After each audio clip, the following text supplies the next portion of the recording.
Oggi parleremo di architettura. All'indomani della Prima Guerra Mondiale, sicuramente l'Europa si trova ad affrontare un problema di ricostruzione di valori, di ideali indispensabili per sopravvivere al nuovo sviluppo di una società civile.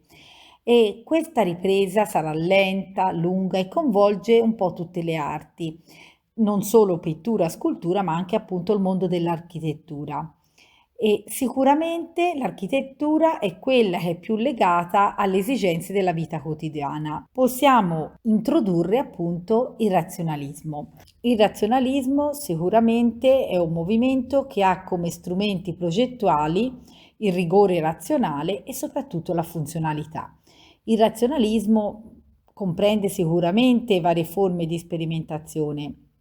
Abbiamo già accennato in una lezione precedente, per esempio al Bauhaus, a questa scuola basata sulla collaborazione, no, tra studenti e docenti, per creare un'arte che sia utile alla collettività, funzionale, in cui è logico confluiscono tendenze della moderna ricerca artistica. Oggi vorrò parlare più approfonditamente di Le Corbusier, Franz Lloyd Wright e Giovanni Michelucci e per ognuno di questi autori vedremo le caratteristiche principali. Sicuramente Le Corbusier è un architetto, un disegnatore e un teorico dell'architettura. Lui elabora i 5 punti per una nuova architettura del Novecento. Questi punti, diciamo, che lui elabora sono i piloti, vale a dire, fa riferimento, è un termine francese che può essere tradotto come palafitte e indica degli esili pilastrini, anche se robusti, in calcestruzzo armato. La loro funzione è di isolare l'abitazione sollevandola praticamente dal piano terra, dal terreno. Poi un altro elemento è la finestra a nastro che rivoluziona, diciamo, l'aspetto delle moderne facciate, perché le finestre possono correre da un bordo all'altro della facciata. Grazie anche qui all'uso di solai in calcestruzzo armato, per sorreggere i vari piani dell'edificio non è necessario che le facciate siano in muratura. E con le finestre a nastro qual è il vantaggio? È quello di avere interni sicuramente molto più luminosi. Poi un altro elemento è la facciata libera, ossia una facciata che non è legata alla struttura interna dell'edificio. Anche qui, grazie ai solai e ai pilastri in calcestruzzo armato, le facciate possono assumere sempre nuove configurazioni e sicuramente queste configurazioni saranno legate alle funzioni degli spazi anche interni, saranno proprio in stretta relazione. Un altro elemento, il quarto, è il tetto giardino. È un tetto che è impermeabile con l'uso di sabbia ricoperta di lastre spesse di cemento e viene qui seminata dell'erba, vengono piantati fiori, vengono piantati alberi, arbusti. Questa tecnica costruttiva fa sì che il tetto non deve necessariamente essere spiovente per far fluire le acque piovane. Altro elemento dei 5 punti della sua architettura è la pianta libera, cioè senza pareti fisse. Questo è possibile grazie ai solai ancora in calcestruzzo armato, retti da poi esili, abbiamo detto palafitte, no? Pilastrini. Questa soluzione permette di progettare e organizzare gli spazi di ogni piano senza dover ricalcare necessariamente quelli dei piani sottostanti, come era invece necessario fare in tutti gli edifici tradizionali in muratura, in cui di solito il piano terra e il primo piano e i piani superiori hanno ambienti e stanze simili. Veniamo poi a Frank Lloyd Wright. Elabora una visione molto personale lui del rapporto tra ambiente naturale e ambiente costruito e getta le basi di quella che sarà l'architettura organica. Pensate alla casa, per esempio, sulla cascata o al museo Guggenheim, sono due suoi capolavori. La casa sulla cascata è una villa immersa nella natura, c'è proprio una suggestiva cascata naturale, il torrente che precipita per alcuni metri, creando proprio questa cascata bellissima. La costruzione è realizzata anche con piani che si intersecano e si accavallano. Gli spazi, fate conto, interni sono molto liberi liberi. E c'è per esempio un enorme soggiorno con pareti completamente costituite da vetri, no? E poi ci sono scale, affacci e terrazze e si apre praticamente verso il bosco, verso la natura, verso la cascata. I pilastri importanti sono rivestiti in pietra del luogo, anche le panche, tutti i sedili che circondano praticamente il perimetro e anche il soggiorno vengono realizzati in pietra e legno. E poi ecco, parte degli infissi sono pure in legno proprio naturale. L'edificio presenta delle sporgenze, quindi delle rientranze che sono state realizzate per rispondere a due precise esigenze: la volontà di non abbattere un albero presente sul posto prima della costruzione della villa e la necessità anche di creare affacci su questo torrente che fa sì che attraverso questa angolazione si possa ammirare il corso proprio del torrente. In questo modo natura proprio il manufatto architettonico si integrano senza mai scontrarsi, anzi sono veramente in simbiosi. Per quanto riguarda il Museo Guggenheim, considerate che l'ultima opera di Wright rappresenta uno sicuramente dei suoi capolavori. È nel cuore della New York residenziale. Lui si è ispirato alle forme di una conchiglia, una forma semplice ma allo stesso tempo complessa. Il museo è costruito appunto attorno a una grande rampa a forma di elica e procede dal basso verso l'alto con un movimento a spirale, a vite, fino a espandersi all'ultimo piano in una luminosa e grandissima cupola vetrata. L'inclinazione della rampa però è molto dolce, anche se progressiva. E lungo tutte queste pareti sono appesi i vari dipinti, no? Questa collocazione è sicuramente un nuovo modo molto innovativo e rivoluzionario di concepire un museo, che come sappiamo per tradizione è costituito invece da una serie di sale tutte uguali, squadrate, un po' anonime, a parte i capolavori che ci sono all'interno. E nel Museo Guggenheim l'itinerario del visitatore procede in discesa, inizia dall'alto dove si arriva tramite praticamente alcuni ascensori per scendere gradualmente fino al piano terreno. Sicuramente sia l'architettura dell'edificio sia le opere interagiscono in modo tale che l'una e le altre offrono al visitatore un'esperienza, potrei dire, veramente unica, un'esperienza anche globale. Un'altra caratteristica è che c'è una duplice origine dell'illuminazione, perché la luce arriva in modo diretto attraverso i 12 spicchi di vetro della grande cupola, ma arriva anche in modo indiretto dagli spazi tra un livello e l'alto della spirale. E possiamo dire che quest'opera è proprio il testamento artistico e umano di Wright. Lui può essere considerato il fondatore appunto di questa architettura organica e traccia veramente la strada, apre la strada a una nuova arte proprio del costruire. Vediamo anche ora Giovanni Michelucci, è un architetto, un professore universitario che vince insieme, pensate, ad altri giovani architetti, il concorso per la costruzione della nuova stazione di Santa Maria Novella qui a Firenze. La stazione sarà un progetto veramente rivoluzionario, no?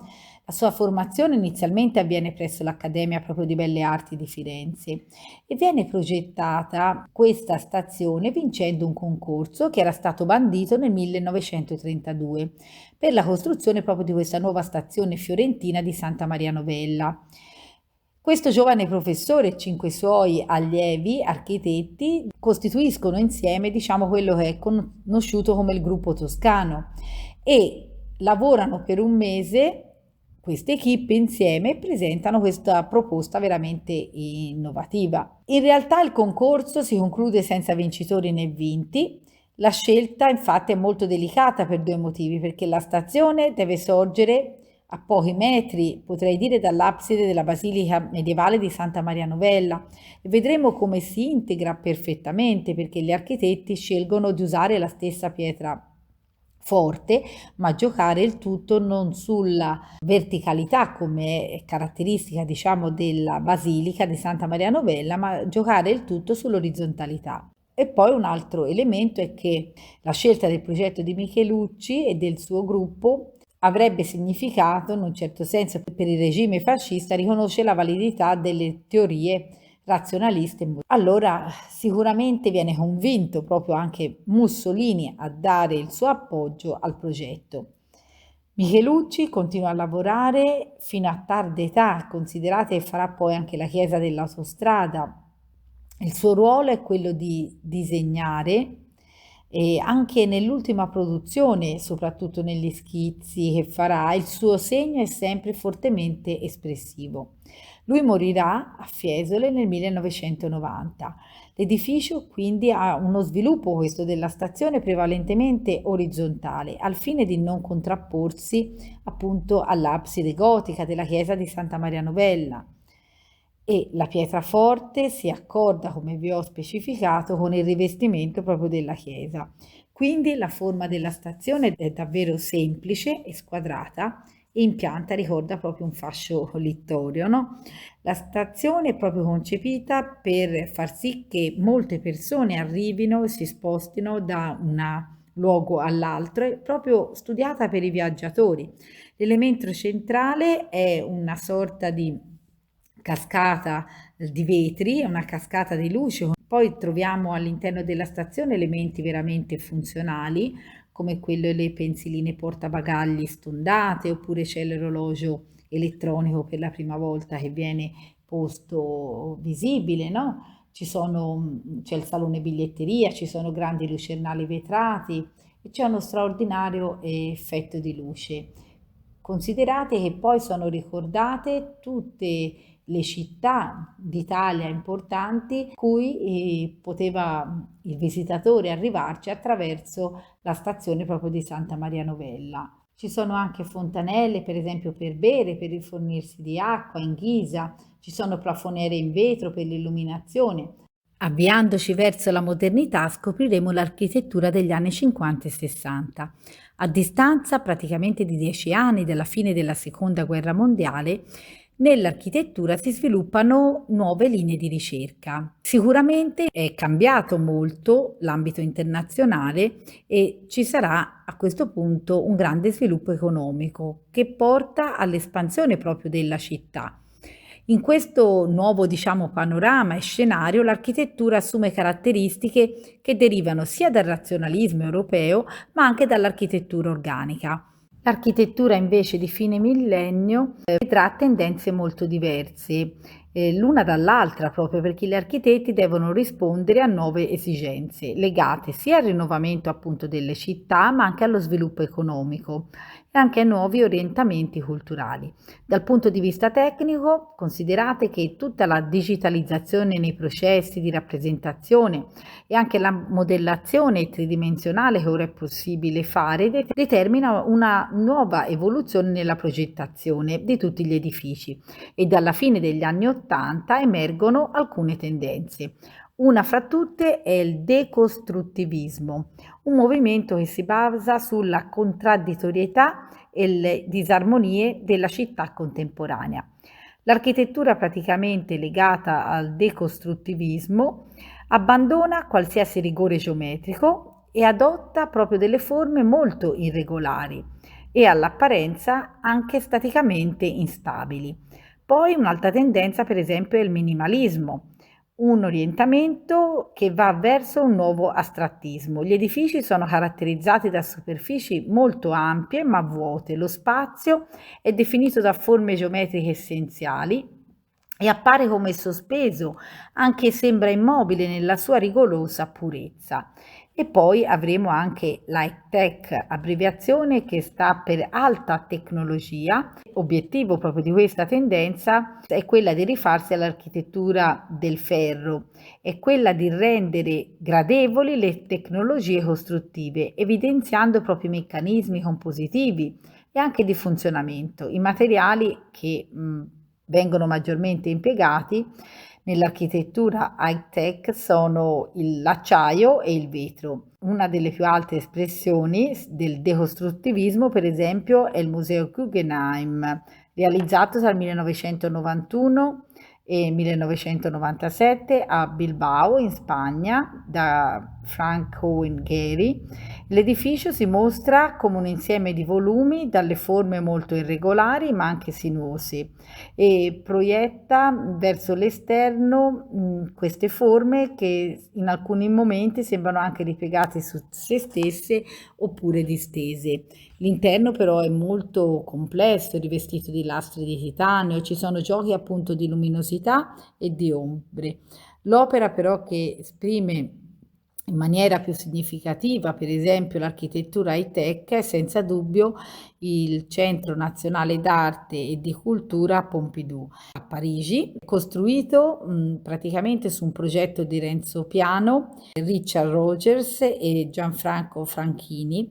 L'edificio è a pianta rettangolare e lascia esposti alla vista tutti gli elementi praticamente di cui si compone. Tutta la facciata è attraversata praticamente da una scala esterna sospesa nel vuoto e sostenuta da una serie di briglie e tiranti che sono praticamente metallici. Ci sono tutte vetrate trasparenti che hanno sostituito tutte le vetrate tradizionali e lasciano intravedere proprio tutti i vari piani. Un'altra opera sicuramente high-tech è la stazione ferroviaria dell'alta velocità medio-padana di Reggio Emilia, progettata da Calatrava. La stazione è praticamente formata da un lungo corpo longitudinale che si estende per quasi 500 metri seguendo la linea dei binari. Ci sono una serie di grandiosi portali di dimensioni che variano in maniera costante, così da dare a tutta la struttura una scansione ritmica. I portali, considerate, sono in acciaio, ma il colore bianco li fa apparire molto leggeri, da suggerire quasi l'idea di un enorme velo che viene mosso dal vento.